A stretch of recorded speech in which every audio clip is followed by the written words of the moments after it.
How comes the Hawkins kids got to Eddie before the police? How was 11 able to speak fluent English to 1? What's the deal with the frozen timeline in the Upside Down? The plot holes seem never-ending. Hopper's ankle. The prison where Hopper was being kept was so strict that he chose the most painful way to escape. It was so bad for Hopper that he had to get one of his prison mates to break his ankle completely so he could wriggle it out of the cuffs locked on his leg. As he tried pulling out his leg from the cuff, the fans could see how badly damaged it was, and it's surprising how Hopper didn't limp through his escape. However, it was obvious that he was limping as he tried to get away from the guards through the snow. But after that, Hopper's leg appeared to have healed miraculously as he went to Yuri's apartment and got recaptured. The fact that Hopper later fought with a Demogorgon without showing any form of pain from his leg is a very disappointing plot hole. When Joyce was looking at a shirtless Hopper, she was able to notice the wounds on his body except for the most damaged one on the ankle, which was never talked about. Will's birthday. Okay, many fans were quick to notice this larger-than-normal plot hole. It's funny because in Season 2, it was mentioned that March the 22nd was Will's birthday, and in Season 4, when Mike came to visit Eleven and Will, and they had to go out later to the Rinkomania, the date was March the 22nd. So, on the day that's meant to be Will's birthday, none of them said anything to him or brought up the need to wish him happy birthday. Even though some fans are thinking Will's bad mood in that scene could be because his birthday was forgotten, the show didn't imply it that way at all. Will's cause of moodiness was clear, and the topic has been talked about lots of times by the fans of the show.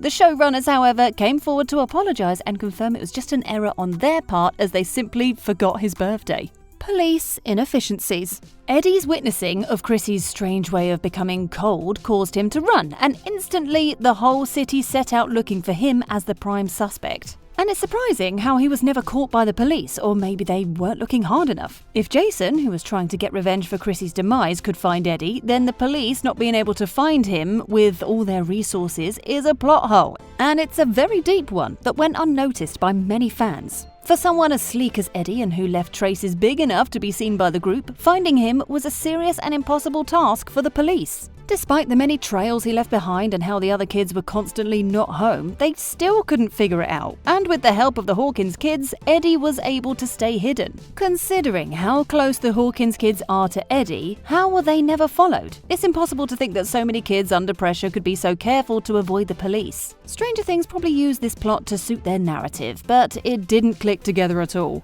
Wekner's victims. Wekner chooses his victims carefully. Many observations have been made regarding the school counselor and her connection to Wekner. So many theories follow how Wekner chooses the next person to be consumed. But right there, in Season 4, fans were able to see that Wekner only feeds on the past trauma of his victims. And he needs these people to open gates to the real world so he can someday control things. But then, he doesn't just take them instantly, like in the case of Chrissy and Fred. He first manipulates them by showing them terrible images of their past. This makes them feel guilty instantly until Wekner breaks them away completely. So, with Chrissy, fans were able to see through how growing up affected her. Her mum and dad were in the scary vision that ushered the fans into the 4th season. Then, Wekner pounced on Fred and held him down with a car accident that happened when he was younger. Even Max couldn't escape visions surrounding Billy's demise when Wekner got hold of her.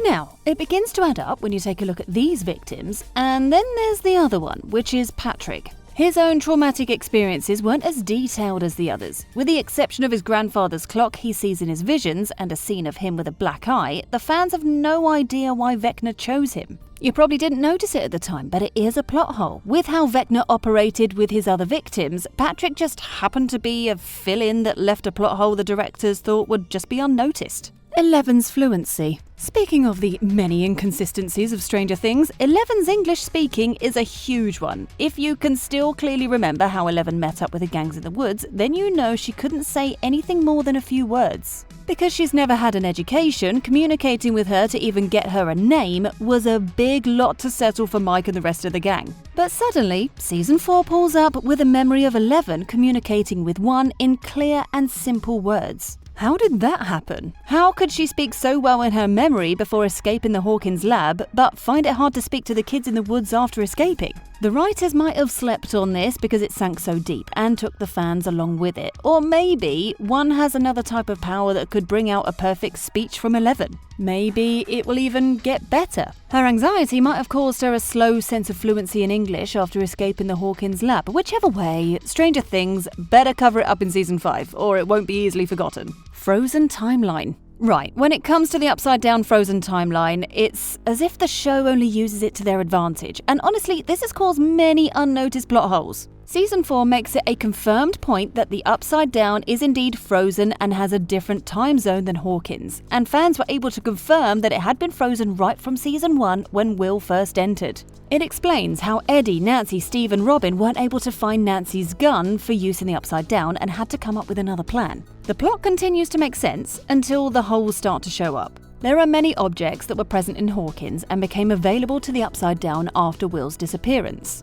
When Joyce tried communicating with Will through lights and letters, Will was able to locate where the letters were kept. So, if the Upside Down date is different and frozen, how are Joyce and Will able to communicate through the same letter? And in another scene, Lucas, Erica and Dustin were able to locate a toy in the Upside Down through which Nancy could send her messages to them. This is hard to ignore. Military chase. For a group of military guys who were so determined and broke into where 11 was being hidden in Season 4, they let go of 11 too easily. The intense-looking Colonel Jack Sullivan had chased, broken into and even gotten rid of many people, who made it hard for him to reach 11. But when he was so close, he couldn't command his men to chase after a pizza delivery bus. While it might look like chasing 11 would have still hurt the military, not chasing her at all has caused more hurt, leading to a plot hole. Just because 11 was able to bring down the helicopter where some of his military men were doesn't mean that there weren't others who were still in the underground bunker. Demogorgons of Russia. Demogorgons originated in Hawkins until they were later brought up and seen in Russia, where Hopper was discovered to still be alive. And then, when Joyce and Murray were trying to find Hopper, the Russian scenes became even scarier. If indeed Hopper was transported to Russia through the Upside Down, could the same also be said of the Demogorgons? If so, why was it never explained? And then more scenes and clips show the fans that the scientists in Russia have been experimenting with the Demogorgons and also have a part of the Mind Flayer. And while this might be great, there's a big plot hole because there's no explanation for how the Demogorgons got to Russia and why they are working so hard on them and even feeding them grown men. Argyle absence. From locating 11 to escaping with her, one of the very funny additions to the series, Argyle, has been very helpful to the group. And he was with them all the way till the gang became reunited with Joyce and Hopper. The last scene of Season 4, which gives hints of what's coming in Season 5, was the most overwhelming. This last shot had Joyce, Hopper, Jonathan, Nancy, Mike, Will and 11 looking at a dark warning cloud and dangerous flakes overlooking Hawkins. But then, Argyle, who was present in an earlier scene, was cut out of the last scene. Well, this could be an error or something that had to do with what the Duffer Brothers implied when they said that Season 5 would only focus on the original Hawkins group. But then, knowing how the Duffer Brothers are, excluding Argyle from the last shot was a plot hole that they were trying to cover by making excuses. What do you think of these plot holes? Are there any you were able to notice? Share your thoughts in the comments and thanks for watching.